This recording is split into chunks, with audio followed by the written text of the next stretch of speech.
What's up, fam? Welcome to another episode of Breaking Impossibilities. Today, we have a special guest, somebody that's going to drop some gems, put dimes in our bucket, and give us some platinum game on investing, real estate, and multifamilies. We got my man here, Javi from VV Group, and to give us some of this game, man. So, man, hey, thank you, Javi, for being a guest on the Breaking Impossibilities show, man. We really, it's a pleasure to have you here. First, we really want to start off, man. Like, who is Javi, man, and what do you got going on right now? Yeah, so now I've pretty much finished with my most recent project. So Okay. what I like to joke around is like I tell people I'm unemployed. So because when you start doing bigger projects, unless you have another one lined up, you can kind of just take your foot off the gas and just enjoy a little bit. So right now this summer, just trying to see what other small little projects I can do to not take up all of my time. Because after you do this for a little while, you start valuing your time a little bit more, and you can pick and choose what you want to do. I mean, and you keep like pointing to like small projects and big projects.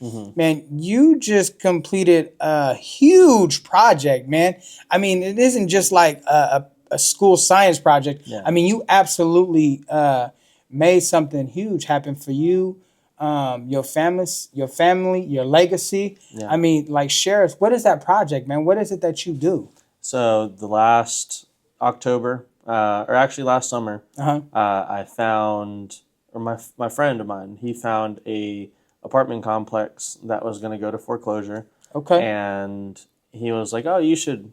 He was like, "I don't have the time or the money to do it. You should do it." How many units? 45. 45 units. So it's like, let's say 50 apartments and, Okay. 7 buildings across 7 acres. So it's like it's your whole apartment complex. Okay.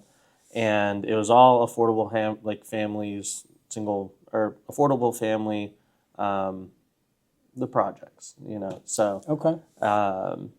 he was like, "You should do it," because he had just bought a 60 unit and never met the guy.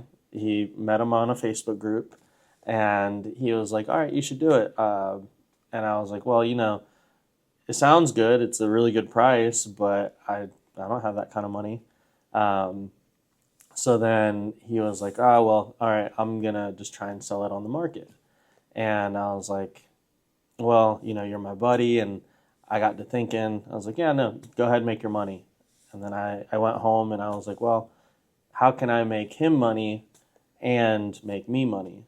And so in the end, I figured out how we could both make money and he wouldn't have to sell it on the market and go with that uncertainty because, things can happen, it can sit. And then he knew I could close if I really tried, and, it's helping out his friend. And so then, fast forward 2 months, I found couple strangers on the internet through a Facebook group, and we Okay. became partners. We signed all the paperwork, never met them, just a bunch of phone calls. One lived in Massachusetts, I lived in North Carolina, and the other one lived in Tampa. So then three dudes in 3 completely different places, never met each other. We bought this $1 million apartment complex, and we thought it'd be gravy because the government was paying for it. But with many things like the government, it's slow, and so we thought that it would hold itself up because the government would keep paying us. The government never paid us until all of the paperwork was transferred over for every single tenant. Oh, And then that took 5 months. Oh my God. So imagine having to float the bills for 5 months on such a big property. It was a lot of money that I didn't account for, my partners didn't account for. So, but luckily, we were able to do it and get to the other side. But it's like what I tell people is like it's all about your runway, and your cash is your runway. Man, so now you're talking about this runway. It's like, so, I mean, you faced a lot of adversity in this project where you probably thought that, man, did you ever think that it was going to fall through or like they were going to back out on you at the last minute? Yeah, so actually a lot of things just had potential to fall apart because I only had 4 weeks to buy it in cash, and I had a good track record, and when it comes to loans on such big investment real estate, nothing is quick. And the closest one someone would do is like 6 weeks. They're like, we don't know you, we don't know the property, we don't know anything, so it takes us about 6 weeks to get from nothing to closed. And I was like, well, that's awesome. 6 weeks is fast, but I need 4. And they're like, well, we can't do 4. So, we can't give you a loan. And anybody else couldn't do it faster than 6 weeks. So if I didn't close in cash, I would lose my $50,000 deposit. And then I would, also be letting my friend down. So couldn't do that. And so it's like I had to explore, the unconventional, which was partnering with people off of Facebook that I've never met that said they had a lot of money. I mean, what type of background check did you do? Because I mean, where I come Yeah. from, I mean, I'm buying identity search platforms. I'm searching these people. Like, I'm really trying to figure out who is it, man. Because it's that uncertainty is like I have a hard thing with trust, man. Yeah. So like, I mean, me too. But honestly, like these individuals, like they're not on social media, so you can't just look them up. Like it's pretty much just like, hey, you have to trust it. And yeah. you talk to a couple lawyers in the meantime and try and make sure all the paperwork is ironed out as clean as it can be Yes. for some strangers. But that's pretty much it. Yeah, I mean, I guess you're not really losing anything because it's like they're putting their money up. The only thing that Yeah. would probably possibly happen is at the end is like, some type of something where you probably don't get what you expected, but that's where the paperwork comes into place, Exactly. right? Yeah. Making sure all that's, the T's are crossed and the I's are dotted Yeah. for us to make sure that this is what this is looking like. So, man, that was huge. That's a huge God shot, man. You was able to come up on that property, man. And then now, so you got 45 properties. Mm-hmm. $1 million. Yeah. And then, I mean, what does that look like? I mean, you're renting the apartments out for how much? So we'll backtrack a little bit. Okay. I had to put about $500,000 in it because the people that owned it last, they owned it. He bought it when he was 65, and then he was getting rid of it when he was 95. So you can imagine over the last 30 years, he just squeezed every dollar out of essentially the company that he could, without having to really fix anything. And so it was built in 1979. So it was time it's what we call the life cycle. The life cycle was at its end and it needed to be reset. And so plus also, I don't want to have my name on something that's not nice. I've become a general contractor over the last couple of years. So one of the things that hinged on the partnership was me bringing this place up to, today's standards and making it look nice and habitable compared to, what it was left to be. And so I had to put in the paperwork that, they're also trusting a stranger that says that he can renovate an apartment complex. So like, they're like, who is this guy? And yes, I have a track record with houses, but it's like, it's not an apartment complex. So then with them, it was like, okay, well, in their paperwork, it was like, if you can't uphold your end of the deal and renovate these places, then, you're kicked out. But, it wasn't, it wasn't a problem for me because, to put that into words and put it on paper because, I knew what I could uphold and I wasn't going to overpromise something that I couldn't do. So, I was like, okay, yeah, if I don't hold up my end of the deal, then, you guys get to, keep my half or whatever, buy me out. But, I actually exceeded expectations and I renovated the apartment complex in 4 months. And most people would take 4 months to do a house. And so I did all 45 units in 4 months. So we were running about 10 units a month, 11 units a month. And now we played musical chairs with all the people. And then we left the people that didn't want to move to last. And then we gave them a place to stay. Told them, hey, move into the unit next door. It's already renovated. We'll move all of your stuff over and then give us about 3 days with your apartment. We'll go in there, tear it all up, make it look nice again. Yeah. And then we'll move you right back.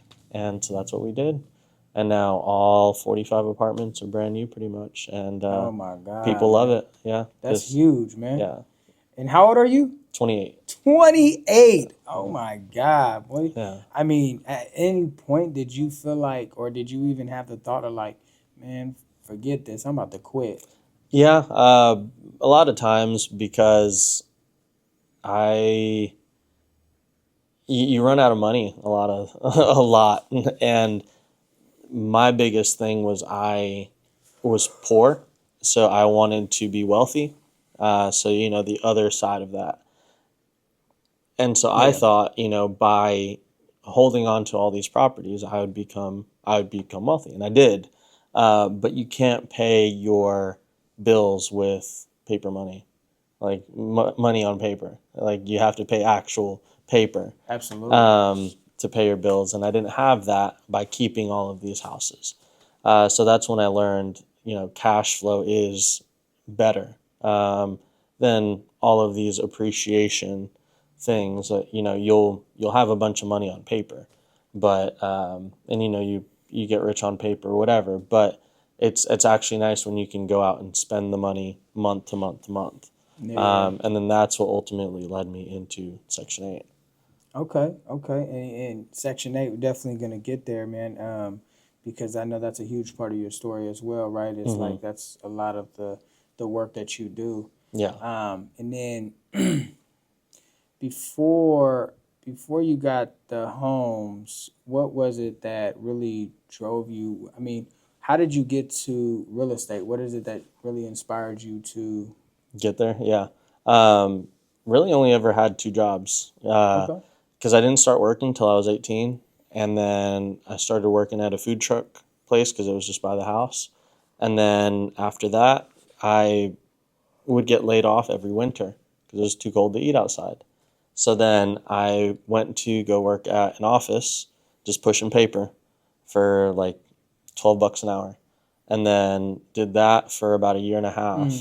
And then just realized that after taxes, after paying for my food, because I no longer got free food at the food truck, and paying for my gas to get to work, my, $500 a week was not cutting it. So then I went back to the food truck, but just told them on my terms, hey, this is what I want to see. This is the money I need to be making. And, just don't lay me off like you did last time. And then come to find out, hours were getting cut. And then I was like, okay, I can see this coming. I've played this game before. And I was like, my mom would always tell me, why don't you have your own food truck? And I'm like, it's too much stress. I'm 20 years old, making 40 grand, 50 grand a year. Like, it's a lot of money for that age. So there's no sense in taking on the risk and all the responsibility of a food truck and the cost. So I was like, whatever. Until I found an eBay listing of a postal truck, like a UPS truck, for 5Gs. And I bid on it. And I always have this mentality that, like, oh, I'm not going to win because I'm not a big gambler. Yeah, me Yeah, too. Me yeah. too. Yeah. And then I bid on the food truck, the empty food truck, and I was at the mall, and I remember eBay. I got the notification, and it was like, "Congratulations, you won!" And I'm like, "Uh, now I gotta like this is real now, and I gotta go buy it." And it was in Nebraska, and I thought Nebraska was like 10 hours away. Taking 10-hour road trips, no problem. And it was 17 hours away. So then I had to buy this big post truck from Nebraska and somehow get it back. Well, shipping it, too expensive for a 21-year-old. Trying to spend $5,000. The shipping was like $3,000. So like, doesn't make sense. So I bought me and my mom a one-way ticket to Nebraska, and it had 90,000 miles. So I was like, yeah, I should be able to make it. Yeah, hope so. Yeah, there's no other option. Yeah, absolutely. Yeah. And so Yeah. then we bought it, and then just drove it back, and it made it just fine. True go-getter, man. Yeah. Oh, And man, that's absolutely amazing. yeah, so it worked out. And then unfortunately, though, as soon as I got back and I bought all the kitchen equipment, it didn't fit because I knew what kitchen equipment I needed to make the business work. Yeah. Because I had been working on one. And then I bought it all. I went to fit it in like Tetris, and it didn't work. So then, I could choose to quit there. But then I had a $5,000 food truck with nothing in it and $12,000 in kitchen equipment that was worth nothing because kitchen equipment's worth nothing to anybody pretty much. Absolutely. Like once you buy it, it's yours pretty much. Yeah. So I could either get smaller kitchen equipment and have a worse run business, or I could get a bigger food truck. But those cost like 15 G's. So, the whole reason I started the whole entrepreneurship thing was because it was like a 5K buy-in. I was like, oh, okay, I could spare 5K, on betting on this. But then when it was like, okay, well, you have to spend 15K just for the empty truck. Yeah. I was, that was too big of a buy-in for me at the time, because I only had I think 50 grand. And so I had saved that over the last 3 years, and it was about $1,100 a month from the age of 18 to age of 21. I was able to save that, and didn't know why I was saving, didn't know for what, but I was like, it's good to save money. And then I was never taught credit, but that is what really took me off, was because I had an 800 credit score by just being able to pay all my bills on time. And I used up that whole 50 grand buying the new food truck, buying all the equipment and material, and all of it just went down the drain. It took me 3 years to save, and it took me, 2 months to go through it all. And then I had all the material, Yeah. I had the empty food truck, and I couldn't do anything with it. So I was like, well, what do I do now? It took me 3 years to get here, saving. No one's going to give me a loan. I can't save another 50 grand. That's going to take me another 3 years. So what do I do? And so, they always send you those mailers in the mail for the credit cards. And I was like, oh, I guess I'll try and see what they give me. And in 3 months, I learned about business credit, like my normal credit, and I got $60,000 in 3 months. And that's what gave me the money to be able to put all of the material in the food truck together and get it rolling. And then I made 40 grand in the first 3 months, paid back the credit cards, and just kept it rolling until COVID killed it. Yeah. So when you bought a bigger truck, is that what you're saying? Yeah, I had to. Yeah. Otherwise, it wouldn't fit in the little tiny one. With the money that you saved up over the 3 years, yeah. $1,100 a month. Yeah. You just were saving it, Yeah. saving it, and that was after you bought the smaller truck, right? Yeah. It was literally, it had to be there's a saying, success loves speed. Yeah. And, I had the little truck, I had all the kitchen equipment, but then I was stuck at a standstill. So it was I either go get the bigger truck or I do nothing. Yeah. So I was I have to bite the bullet. And, at one point I had the 2 trucks before I even started. So you already had 50 G's saved up that Yeah. you were saving before Yeah. you bought and then I got you. Yeah. And then so you had the 2, and then you ended up probably selling the little truck. Yeah. Oh, So, yeah. man, you went all the way to Nebraska for absolutely nothing. Yeah. Well, I never thought about it, but yeah. But at least you got to travel, man. Yeah. You know what I'm saying? Yeah. Mom, we're going on a quick road trip. Yeah. What for? Absolutely nothing. Yeah, literally. I But want you to drive this truck back with me. yeah, for nothing. Just for us to sell it back home. And it's going to be hella uncomfortable. Yeah. Yeah.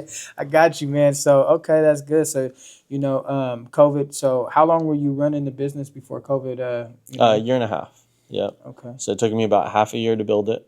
I didn't know how to build it, but I was just good with my hands. So I was like, okay, I'll figure it out. I had a couple buddies that were mechanics.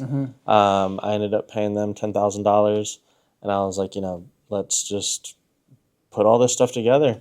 And so we spent one summer and just kind of put it all together, and it worked. Then I was 21 years old, trying to get my health department license to, sell food out of my food truck, which was hard. And so, I'm in there, don't know anything about anything. And the food, like, licensing people are like, what's this kid doing in here? And I'm like, yeah, and, I need a license for my food truck. And they're like, this is bad, this is bad, this is bad, this is bad. Oh, and I'm like, well, I don't know. Like, it's my first day here. And so then I had to save up. At that point, I had exhausted my credit. And because I hadn't started rolling and I couldn't sell food yet. So then I had to go work a little job, save up some more money until I could fix all their little tiny issues that they wanted. So because they came through, huh? The health department? Yeah. The health department was like, you got to fix these little things before we give you your food license. Man, so you had a lot of things stepping in your way, man, trying to get you to quit and budge, and you just kept pushing. Yeah. Man, that's what I'm talking about. That's like breaking the impossibilities of like all of the stuff that try to go against you, right? The negative force that, comes upon us when we're actually trying to do something good for ourselves, because they always say like entrepreneurship is not easy. Yeah. It is not for the weak. You know what I mean? And you, as such a young man, trying to, make something of yourself, man, you just had this fighter instinct and you just kept going. I tell the story of the bison a lot, man, because it's really important. Like it fits so well, especially with the work that we do in entrepreneurship and all of that. But it's like when the storm comes, like the bison doesn't go with the storm. They turn around and they face it and they go through the storm, because that's the fastest way to get through it. Yeah. So it's like, yeah, we're going to face adversity. We're going to face these different obstacles in life. But if we don't face it, we're never going to understand how to get through it. You know what I mean? So that's huge, man. So COVID hits, killed the, how much money did you make from the truck? You made your money back? No. So the truck, I made it like the best looking food truck around. What kind of food were you making? Mexican food. Okay. So I'm Colombian, but to convince you what Colombian food is that's betting on me trying to sway you versus the taco quesadilla guy. Yeah. Burrito, and then like nachos. You're always gonna go tacos, burritos, quesadillas, nachos. Absolutely. If I tell you arepas and chorizo and this and that, you're like, morcilla. Like, you're gonna be like, I don't know what that is. Like, just I love chorizo. Yeah, but I didn't know it was Colombian. Well, no, we have our own kinds. Oh, okay, okay. So it's like, but then I got to explain to you like what ours is compared to what you're used to. Yeah. It's just too much explaining. So by the time that you're like, just give me a taco. Yeah, keep it simple. Yeah. Yeah. But before I shut it down, I was, 22 years old. I was making like $30,000-$40,000 a month, taking about half of that home after expenses. And so, I was like, I'm it. Like, I'm making the dream, like making $150 a year. You made it all happen on your own, man. Yeah. It's like, and I just get to talk to people because I had a cook. I came up with the recipes, showed them how to make them, and then I would take your order, and then I'd give you the food. So I just got to talk to people all day long. It was my best dream job. Like, I just got paid to talk to people. Yeah, absolutely, man. That's huge. Yeah, and so I spent about $90,000 building that food truck. But then I got to a point where I was making so much money that I bought me, my mom, her husband, and my best friend the same car. So it was a BMW X5, and then it was a diesel. So we all, like, the driveway looked like a dealership. It was cool. It was a time. Yeah. But then I ran out of things to spend money on. I was like, okay, everybody's got reliable transportation. Like, what do I do now? And I was like, I guess I'll just buy another food truck and then be in two places at once. So then I did that, and I bought the second one to build and debut over the winter of 2019 to debut in spring of 2020. Well, spring 2020. Come January and March. And January, February, March is kind of Yeah. Shut down. Yeah, so I bought it, I built it, I made it look all nice. It was ready to run. And then I was literally on the way to Miami to buy a jet ski um, in March to get ready for, the upcoming season. And I was like, spend a check and get it right back. And my calendar was booked and I was making good money. And on the way to get that jet ski, I had like four people. Hey, COVID's hitting. We can't have large parties. We have to cancel. Click. In a span of like 9, 10 hours that I was driving, I was like, okay, well, there goes all the money I was gonna, get from buying this jet ski. So then I couldn't get the jet ski. Because you were catering too, huh? Yeah, yep. And so then it's kind of killed the whole second food truck. And there was a point where I had to decide, okay, do I keep both trucks or do I, sell both or do I keep one? And then I built the second one for 45 grand, which was half of what the first one cost me, but I built them the same exact way. But I just knew where to spend money and where not to this time. Yeah. So I saved so much money doing it the second time. So I was like, okay, I can sell the first one and nothing will change to my business. And, it would reduce my cost basis from, like 135,000 for two trucks to like 90,000 for two trucks. So I was like, okay, I'll just do that and build another one in the future. And a buddy of mine, he was doing so good at the time. It was vegan food. He was making literally like what I would make in a month, he would make in like 10 days. Yeah, dude, it's the vegan food stuff. Yeah. And so then I was like, dude, I don't know how you're doing it, but he was like, I need another truck. I was like, have mine. Like, so he cut me a check for 60 G's. And I was like, there's nobody going to cut a $60,000 check in the middle of COVID with all this uncertainty, except for this guy. Yeah. So Sure. I was like, take the truck. It's in good working order. Like, it's got the full kitchen. You can sell tomorrow. So go do that. And I'll take these 60 G's and I can either pay off the debt that I have on the second food truck, or I could keep it in my pocket and just make the monthly payment. And I was like, keeping cash on hand has always been my go-to because opportunity with cash on hand can give you some wild success.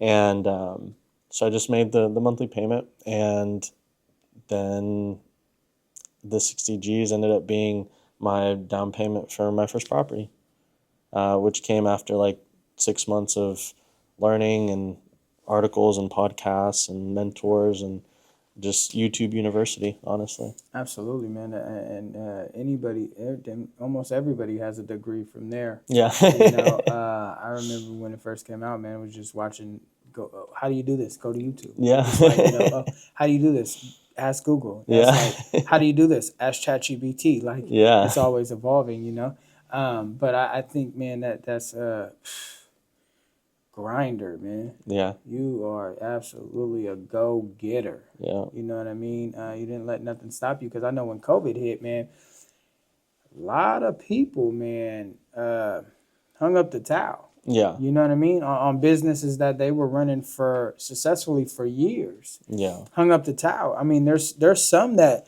was out there that was actually able to adjust, or there's some people that actually scaled because of COVID. Yeah.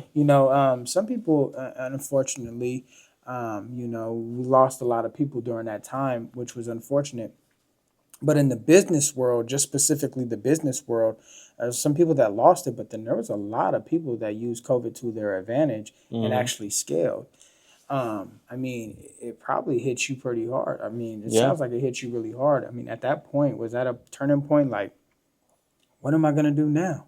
Yeah. So, I mean, if you look back, I was 23 at the time. Yeah. I had only had 2 jobs and I didn't have any skills pretty much. Yeah. And so I was like, what do I do? Like, what I do know doesn't work. And, the only other thing left to do is like, go get a job that I'm making 150 grand a year right now. as a 23-year-old, let me go work for That 35 grand a year. Ooh. Like it doesn't make sense. Oh man. So I was like, if I just take a couple months to learn a new skill, I think I can bring myself up to a skill that makes 150 grand a year. And that was within houses. And it wasn't selling houses. It was the ownership, because there's a quote that says 90% of millionaires made their first million in real estate. And so I was like, that quote's good enough for me. Yeah, absolutely, for sure. I'm ready to dive in already. You know what I mean? Some of the guys back there are ready to dive in too. You know what I mean? Like, like real estate. What? Yeah. Like, let's get it. For sure. And man, so I mean, you got the 60,000 from your truck. You sold both of your trucks? No, just one. Just one? Yeah. Do you still have the other one? No, so I came to realize, I was like, there's a turning point where you could choose, half in, half out. And I was, half in, half out with just one, because my other foot was in real estate now. I was like, okay, I could stay half in, half out, or, I could take it all out of the food trucks and go all in with the houses. Yeah, and absolutely. so that's the route I ended up taking. Just because it got to a point where I was like, the lifestyle of having a food truck business is very rough, and the lifestyle of real estate is more promising on the longer lifespan. Yeah. So that's what I ended up doing. And probably less labor taxing too, huh? If you don't do your own general contracting, yes. But since I do my own general contracting, it's not as intensive, since I run the whole project now. But there are times that I do get a little sweaty, a little dirty. I mean, you say, yeah. I mean, if you're trying to promote some content or something, but I mean, do you really need to get out there? Yeah. No, it just depends. There's some people, some skills that like we got priced like 7,000 to do our pressure washing, and like I just realistically, that's a $700 pressure washer, and it's less than $1,000 in equipment and just some time. So it's like, for me, it doesn't make sense to Have pay somebody do it. Yeah, Absolutely. just pay an employee to do it. Yeah. Our just cutting our grass, is over $500. To me, I don't feel like grass cutting should be $500. But so we have our employee do it. We just get the machines that we need to do it. So those are some instances that I'm like, okay, well, the market price for certain things, there's just a lot of meat that you have to pay them. Absolutely. And where are you from? I'm from Colombia. Colombia. Yeah. So, South America, not South Carolina. Yeah. There's one in South Carolina. Okay. Me living in North Carolina, everyone's like, oh, just down the street. Got you, because you just South confused America. the shit out of me. Yeah. But I was like, what? I know where Colombia is at. Like, yeah. So you were born in Colombia? Yeah. So born out there, lived there till I was about 4. Came to the United States when I was like 4 years old. Is it true your mom walked across all of America? All 3 of them. South, Central, and North. She walked from Colombia. Yeah.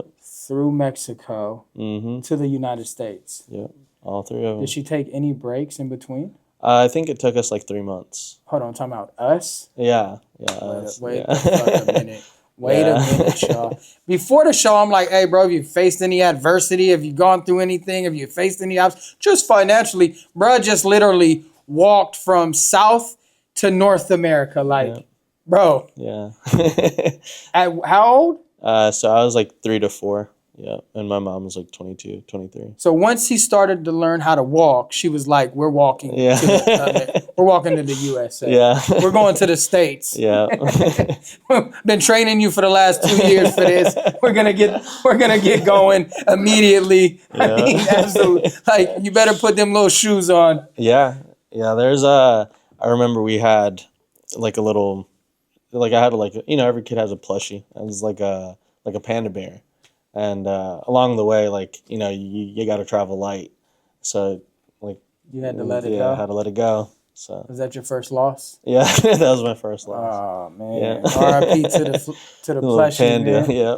R.I.P. to the panda, man. We miss you, man. Yeah. I wish I'd have known that. I'd have brought you a panda, bro. Yeah. I had Panda Express earlier. But Yeah. nah, man, bro, you literally walked. Man, shout out to Zoom, man. Zoom ran across America. Yeah, he sure did. Yeah, absolutely ran across America. But I mean, that's only one America. Yeah.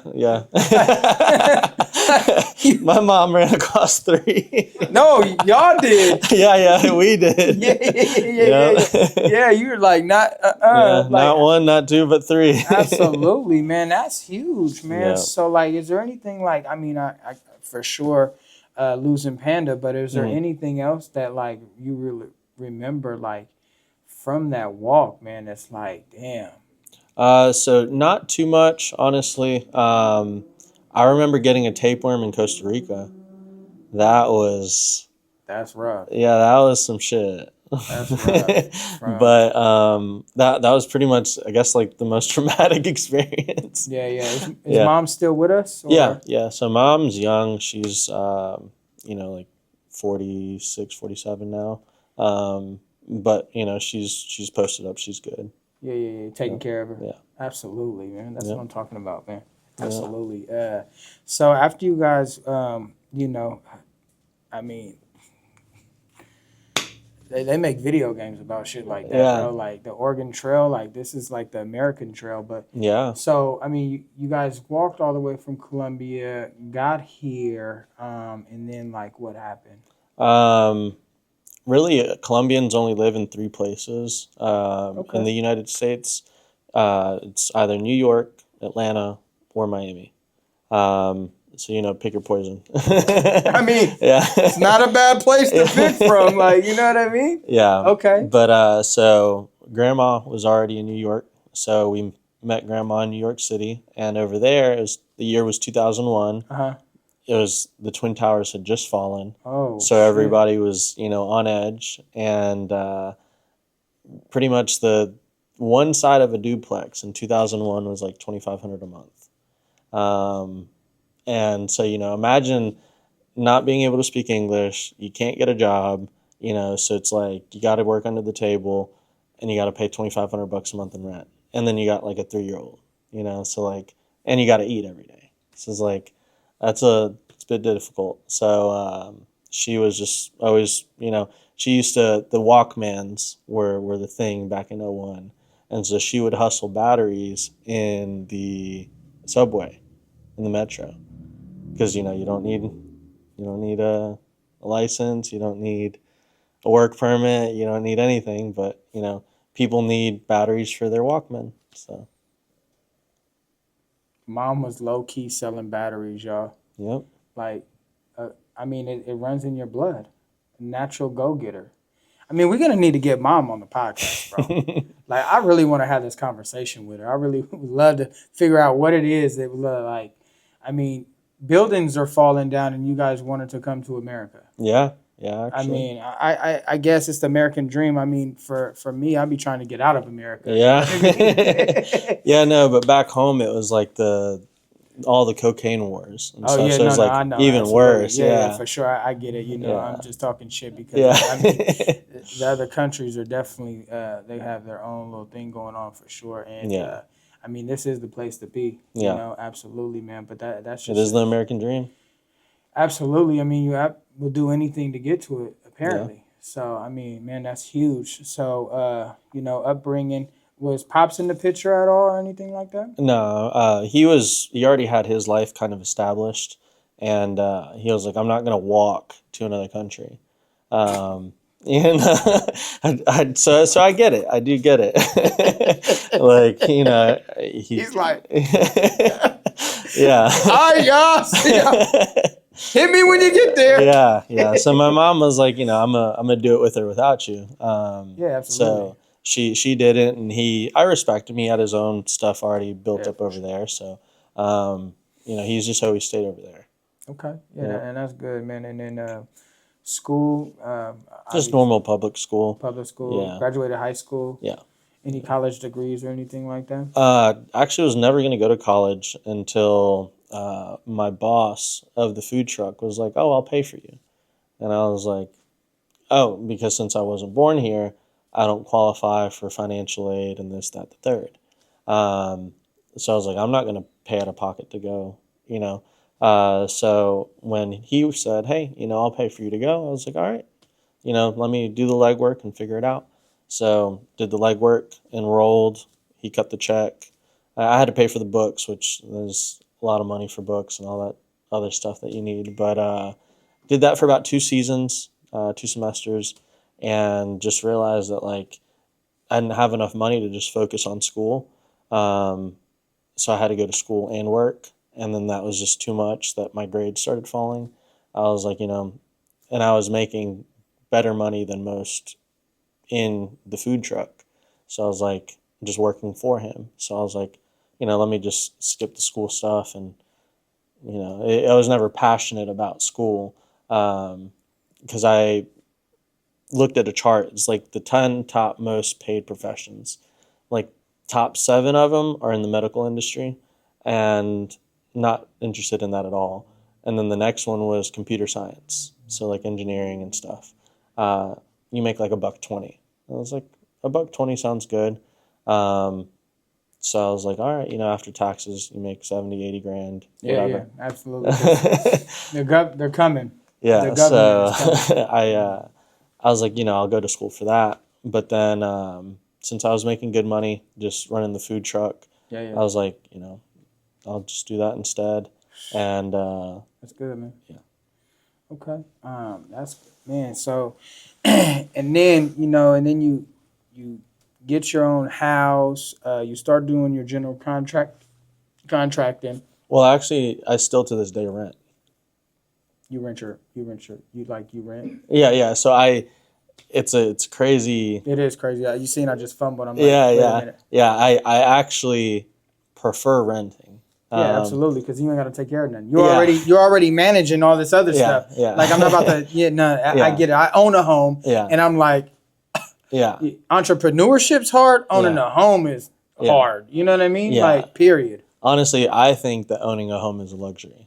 And I say that because like home ownership, it is a very good way to build wealth, but it also eats away at, you know, the maintenance and the property taxes and the insurance that are always going to keep going up. So, you know, It's hard. you do, most people, for the most part, you make money with home ownership. Yeah. But, you know, after you calculate it for inflation, you really don't. So Yeah. that's why for me right now, I just rent. And then It's easier. yeah, it's easier and it's Absolutely. more flexibility for my lifestyle. Yeah, for sure. But right now, I bought my mom a house, and since I'm never home, because of my other properties and stuff, I just stay at her house. And you know, I got her a 4-bedroom house, and it's just her and her husband. So there's plenty of space. I was like, hey, give me a bedroom. Yeah. She's like, all right. Mom, you put in the footwork Yeah.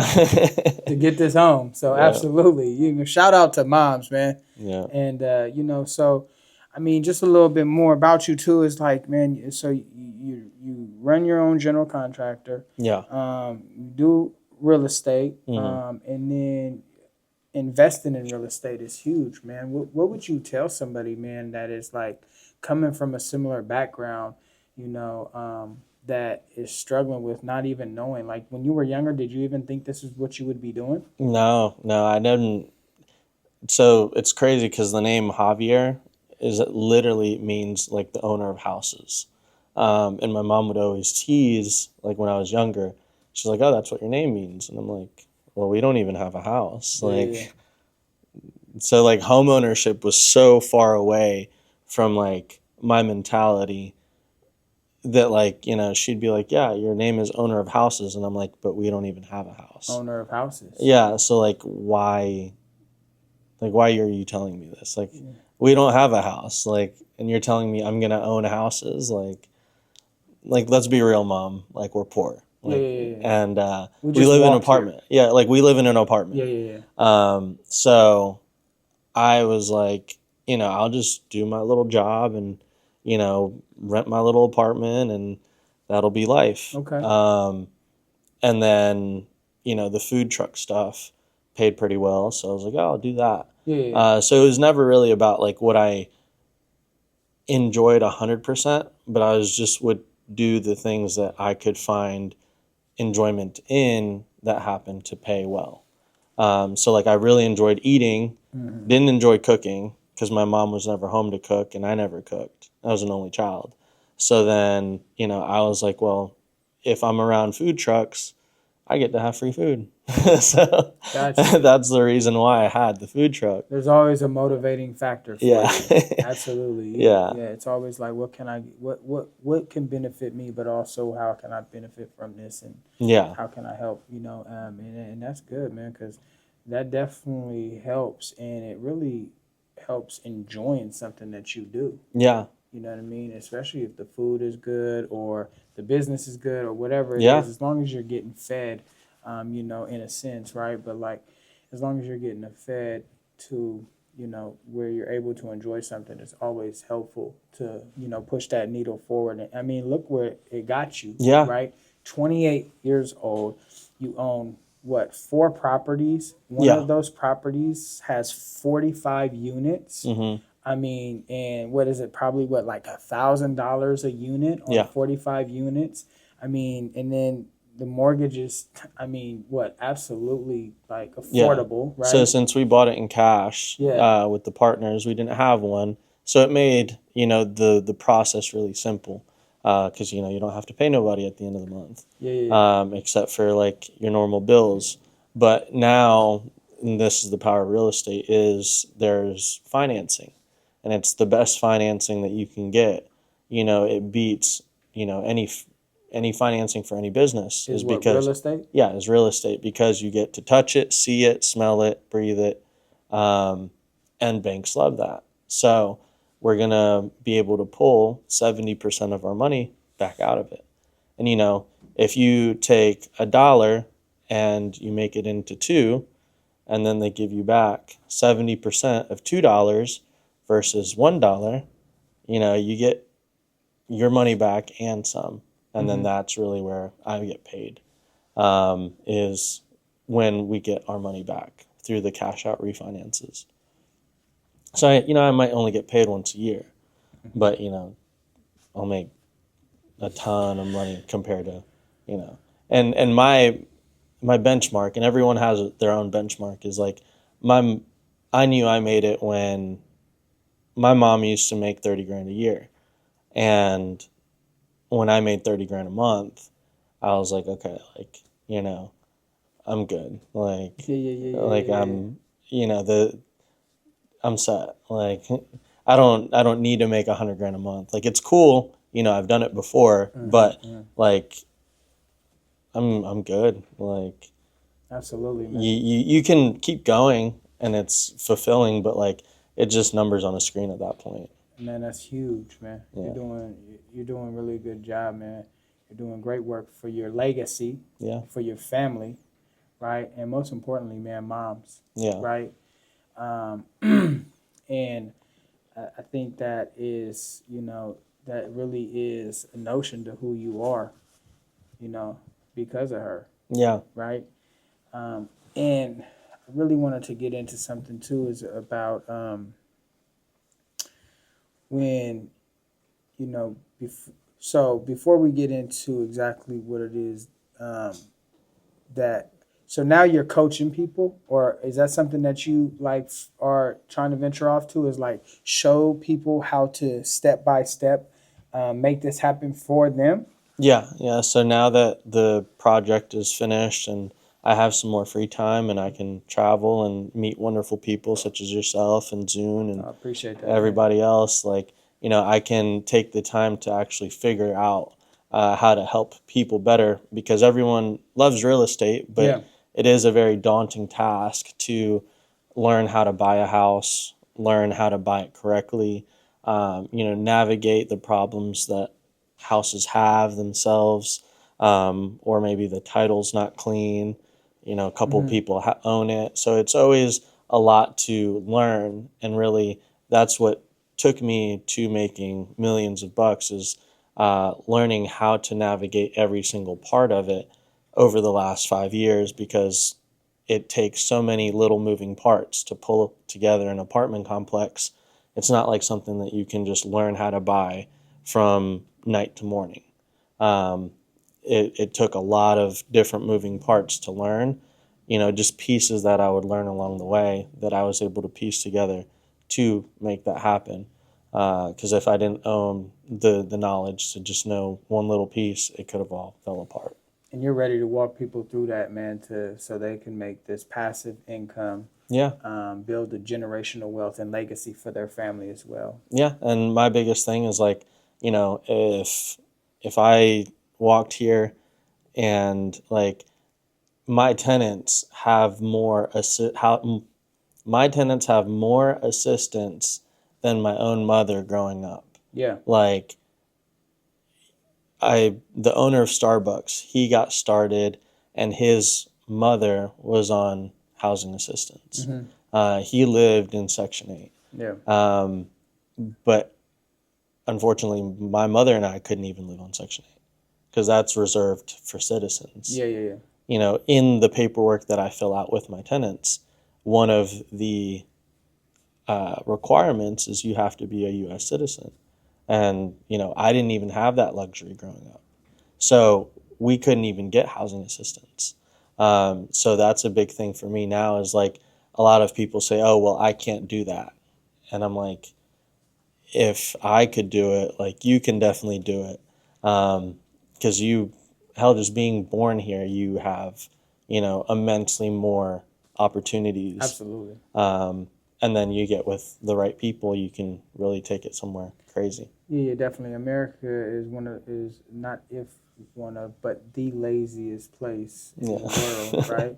I mean, yeah, it's embarrassing, but and then so I mean, when you do rent these homes out, are there undocumented people that are able to like no? No. So you could, but they wouldn't have to be government assistance. They would just be normal tenants. Especially with what's going on as well in the world today, unfortunately. Yeah, no, and I mean, people would, try and fight that and say, they'll forge documents, but, Americans forge documents as well. Like, but these people, they're already susceptible to more stigma. They're not going to add to it by forging documents. For sure. They're not going to already make it. They're not going to give anybody a reason to come knocking when they're already trying to come knocking for no reason. Yeah, it's like we say, don't commit a felony when you're committing a misdemeanor. Don't get in trouble 2 times. Don't do something. My logic is don't do a misdemeanor if you are going to commit a felony. So you might as well go big or go home. That one. Because it's like, you know what I mean? Like, well, fuck, you know what I mean? Like, go for the gusto, baby. You know what I mean? That ain't my life no more. So we take higher risks in other areas of our life, to definitely progress, scale, and make better change in the world today. Exactly. And then the question did come back to me, man. So I know we keep bouncing around, but it's important for the viewers and listeners to know, especially because, and then we're going to do a huge shout out, man, where they can find you out, how they can sign up for this coaching program. Even, if you've got no clients now, or you do got clients, I mean, we're going to try to get them in there for you. But absolutely what we want to know is like, so you said you had to come up with 500,000 cash dollars on your own. So that was for the most recent one, but it was $1 million for the property. For the property, yeah. And then how much did you have to come up with for cash on your own? So it was, I had to come up with all of it but I told the partners that I was like, look, I'll put up half, you guys put up half. Gotcha. But we also need the money to fix the place up. Yeah. So, that was the fine print for them, was they had to have the extra $500,000 to fix the place up. Because I told them, I was like, there's no sense in us being partners if, we buy it together, but then we don't have the money to fix it. Yeah. So then we're just two dudes staring at each other like, yeah, we own this place, but it's run down. Shit. Yeah. So I was like, you have to have the money to fix it. And so then they did. And then they upheld their end. And so, but it was almost like when I first started, I was 21 with 60 grand in the bank, buying my first property for $140.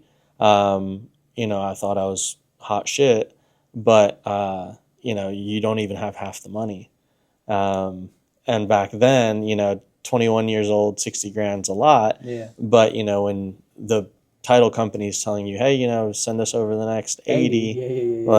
you're like, well, I don't got 80. So I pulled 20 grand out of credit cards. Yeah. Left me with 60 to find. And that was for your first property, right? Yeah. Yeah. So I was like, okay, well, 60 grand, just 6 people with 10 G's. But I had never done real estate. I didn't have a track record or proven plan. Yeah. I just said, hey, can I get 10 grand for this empty, rundown apartment building in the mountains? Of course, everyone's going to tell you no. So really just called all of my friends that I had made over the last couple of years and got 4 grand here, 6 grand there. Just really $1,000 here, $2,000 there, pieced it all together. And then, on the last day, I had the remaining money in my bank account and I went to go wire it. Yeah. And it was 4:00 on a Friday. That's fine. But Bank of America closes 4:30. and they close on weekdays at 4:00. They don't close at 5:00. Oh my God. So I was like, I called the dude up and I was like, hey. That's a Bank of America for you. Just Yeah. that's America. Go ahead. So then I was like, hey, look, I sent him a screenshot of my bank account. I was like, I got the money. I went to go send it, but they're closed. Oh my God. So he was getting antsy at this point. And it's funny because he was a wholesaler and he was making 20,000 off of me. And so he was like, I have so many people ready to buy this place. You're wasting my time. I was like, look, I promise you I'm not wasting your time. I got you in the morning. So tomorrow morning. He was like, all right, send it. Saturday morning, I roll up in there. I'm about to wire all this money. And, they're like, we don't do 6-figure checks, 6-figure wires on a Saturday with no manager. And I'm like, so how do I tell this dude I can't send you the money today? So then, yeah. So then, it's always one thing or another. Yeah. And so then I was like, look, I promise Monday morning it'll be over there. So then, come Monday morning, sent it over. We did the paperwork, and buying a house in cash is really only 3 pieces of paper, which is crazy. It's so crazy. Like I was like, oh, it's going to be like a million pieces of paper. They bring that Alpha David out to yeah. But no, it's 3 pieces of paper, and then that's it. And then, I was the owner of an apartment building that, caught fire from a meth lab 20 years ago and was abandoned. Okay. So, and then so that was how you got up to the 500,000 to purchase the $1 million property. yeah, 5 years later. 5 years later, you sold or that 4 place. years. 4 years later. No, I actually did the same thing as I did with the apartment complex, with the apartment building back then. I bought it for $140. I put 200 into it. I thought it only needed 100, but that was me not knowing anything. Yeah. So I was all in for like 350, and then the market went up because it was after COVID. Yeah. And 2 years later, it was worth 900,000. I pulled like 670,000 out of it. Yeah. And, I only had like 400 grand in debt for that property. So I got to walk away with $250,000 and the property and the equity and the monthly cash flow. So it makes 6,600 a month to this day. And, it's free. I got $250,000 in cash. I got $200,000 in equity. Yeah. And I get, the payment on it's like $4,500. So $2,000 a month for the rest of my life. Yeah, that's the same thing I did too, man. Because I'm running an event for the youth out here in Richmond, Youth Empowerment Day, first annual by Breaking Impossibilities, and we're providing these spray ground backpacks. I mean, nice designer backpacks for these kids. Because I remember when I was a kid, I used to go to backpack drives, and the backpacks would be, I mean, worn down within the first couple of weeks. I'm pretty Yeah. sure you might have had similar situations. Yeah. And so for me, it's like acknowledging these kids with some confidence, awareness, like really feeling seen and, loved, and going into school this year with, some of that juice, where it's Yeah. like, I got this nice bags, fresh haircuts and stuff. And absolutely didn't have any idea how I was going to raise the money because, like, all my money's tied up in my home, my family, and stuff like that. So it's like I really didn't understand, like, how am I going to make this happen? You know what I mean? Like, these bags cost like $100 a piece, and I'm trying to get Jeez. 100 of them. Yeah.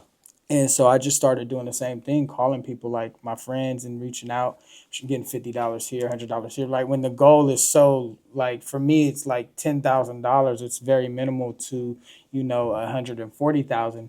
But it's just like whatever that goal is, and just kind of reach out to whoever it is that Yeah. without.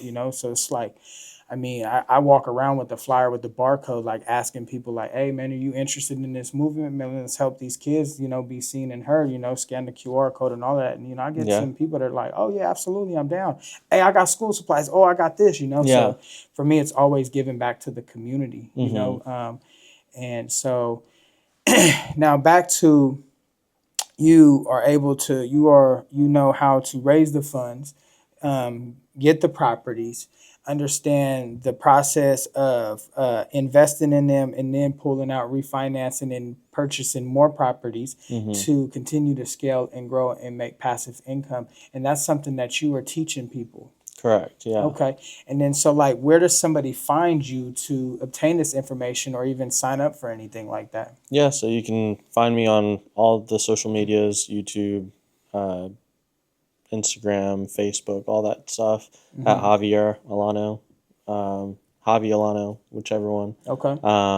And then, on our website as well. So we'll get that worked out with Zune here shortly. Absolutely. So what we're going to do is we're going to drop all the links down in the description below. Make sure you follow, like, and subscribe to continue to get more value and content on this. And also, man, hit the links, man. Go follow Javi over here, man. And so you guys can link up, get this information if you're interested in investment on real estate, multifamilies, and just growing passive income and building legacy, like from nothing to something. I mean, absolutely amazing story here today on the Breaking Impossibilities podcast. And man, you actually absolutely came and dropped the game. I mean, there was a lot of numbers. Yeah, that super good at numbers. That's my thing. that you talked about, man. And I hope that really inspires somebody or really influences them to like take this next step if they're thinking about real estate or anything. You know what I mean? Man, because it's like, it seems hard when you think about it, and it is actually hard when you start to do it. Yeah. But then as you're doing it, you start to learn and you start to grow and you start to understand how these obstacles are in your way, how you can move them aside and you can get through it, right?